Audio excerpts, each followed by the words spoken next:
Nós estamos de volta e agora para conversar com o deputado federal Edmar Arruda. Ele está com a gente para falar sobre um assunto muito importante, polêmico. Nós vamos conversar sobre a PEC 241, que nesse início de semana foi aprovada em primeiro turno no Congresso, na Câmara Federal. Deputado, seja muito bem-vindo. Bom dia. Bom dia, Ronaldo. Bom dia a você que está em casa. Para nós, uma alegria muito grande estar aqui e poder conversar um pouquinho, em especial sobre esse tema que é muito importante para todo o país, para toda a população brasileira e que, infelizmente, está havendo um mal-entendido em relação a alguns pontos da PEC, até colocado de forma intencional e mentirosa pela bancada da oposição, em especial o PT, PCdoB e PSOL.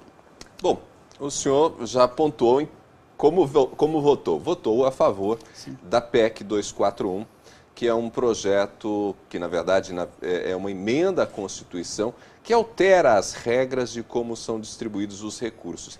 Essa PEC, eu gostaria que o senhor, num breve momento, fizesse uma contextualização no que ela mexe. Na verdade, a PEC estabelece um teto de gasto para o governo, assim como nós fazemos na nossa família. Se você tem uma renda familiar de Y, você não pode gastar mais do que isso. É mais ou menos assim, você, hipoteticamente, uma família ganha R$2.000, num determinado mês ela gasta demais, passa a gastar R$2.200. Esses R$200 ela entra no cheque especial.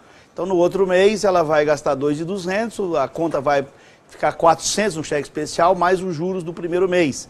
E é isso que vem acontecendo com o Brasil. O Brasil aumentou nos últimos 5 anos do governo da presidente Dilma, a relação da dívida PIB, nós saímos de 50% para 70%. Muitas vezes a gente fala relação PIB, você que está em casa não entende. Nós estamos falando de uma dívida de 4 trilhões, não bilhões, trilhões de reais. É muito dinheiro. Isso dá de juros, como se fosse o juros do teu cheque especial, 500 bilhões por ano. Então, aonde nós vamos parar? Nós estamos com déficit desde 2015, já com um déficit aí de 100 e poucos bilhões, 170 bilhões este ano e mais 170 bilhões, mais 140 bilhões para o ano que vem. Então, a PEC ela foi necessária como uma forma de intervenção num gasto que vinha sendo crescente, de forma desordenada, é isso? Isso nós temos discutido já há vários anos, inclusive a própria presidente Dilma tentou estabelecer o teto de gasto, mas infelizmente ela não tinha base no Congresso para aprovar. O que acontece é o seguinte, nós precisamos diminuir o tamanho do Estado, aquilo que todo mundo defende. Olha, o Estado está muito grande, está inchado, nós precisamos diminuir o tamanho do Estado, o Estado não cabe, a despesa do Estado não cabe dentro da receita. E isso está levando o país ao endividamento, a um descrédito, isso faz com que o governo tenha que tomar dinheiro do mercado e com isso os juros têm que subir, porque senão as pessoas não emprestam. Na medida que o governo vai devendo mais, a taxa de juros aumenta mais em função da falta de credibilidade do governo. Nós precisamos inverter essa lógica. O mercado tem que olhar e dizer assim, não, o governo vai pagar a sua conta. Como é que ele vai pagar a conta? Como nós pagamos. Nós temos que gastar aquilo que nós temos, nós não podemos gastar além do que nós temos. É muito bonito você ficar dizendo assim, não, mas eu preciso comprar um presentinho aqui, um presentinho ali, preciso trocar o sapato. Mas vem cá, mas você vai fazer crediário para pagar, sabendo que você não tem conta para pagar. É isso que está acontecendo com o país, entende? Então, a PEC, de certo modo, disciplina hoje as rubricas do Estado. Mas eu gostaria de entender um aspecto que me parece bastante importante, porque é o cerne da polêmica. Saúde e educação perdem dinheiro? Não, não perde dinheiro. Isso está muito claro. A PEC ela determina que a base inicial para o valor, para o teto que nós gastamos na saúde e na educação será, por exemplo, 2017. Então, um exemplo. Exemplo não, os números. O orçamento da saúde neste ano 2016 é 102 bilhões, 104 bilhões para ser mais exatos. Para o ano que vem nós vamos aumentar mais 10 bilhões, então vai ser em torno de 112 a 114 bilhões o valor que vai ser investido na educação no ano que vem. Pois bem, a partir de 2018, este valor de 2017, que é aproximadamente 114 bilhões, que é 10 bilhões mais do que esse ano, passa a corrigir pelo IPCA. Ou seja, Não há redução do valor. Nós estamos simplesmente estabelecendo uma base de gasto, de investimento, que é 2017, e aí sim corrigindo pelo IPCA. Ah, mas como é que fica? Porque as despesas vão aumentar. É exatamente isso que não pode. Nós não podemos aumentar a despesa sem ter a contrapartida da receita. Agora, mas então vocês não estão... poderá ser aumentado, por exemplo, o orçamento da saúde, nem da educação e nem de outras áreas, além da inflação. Da inflação. Então não além pode do se IPCA. criar um programa novo, quem sabe incluir um projeto novo para, digamos, um investimento ocasional em educação ou qualquer coisa do tipo. O que acontece é o seguinte, Ronaldo, nós temos muita fraude, muito mau uso do dinheiro, má aplicação do dinheiro. Então agora nós estamos vendo aí quanto que nós temos, por exemplo, de auxílio-doença que a pessoa está recebendo acumulado com aposentadoria. Sabe? Então, o que vai acontecer? Isso vai fazer com que o governo seja mais eficiente, ou seja, aplicar melhor os recursos que ele tem. Eu não tenho dúvida, eu já fui da Comissão Mista de Orçamento por 3 vezes, fui presidente da Comissão de Fiscalização Financeira e Controle, eu tenho a convicção que isso vai fazer com que nós possamos aumentar o serviço com o mesmo dinheiro, ou seja, ter mais eficiência, o que nós chamamos na iniciativa privada de mais produtividade. O país precisa ter mais produtividade. O que é mais produtividade? É você produzir mais com menos. Se nós temos os recursos, nós aplicarmos direito, nós vamos agregar serviços que hoje não tem. Por quê? Porque hoje gasta mal, entende? Agora, não adianta falar assim, não, mas tem que dar o direito, tem que dar isso, tem que aumentar. Meu irmão, é o seguinte... Vai tirar o dinheiro da onde? Outra coisa, outra falácia, mentira da oposição, que nós estamos fazendo isso para beneficiar banqueiro.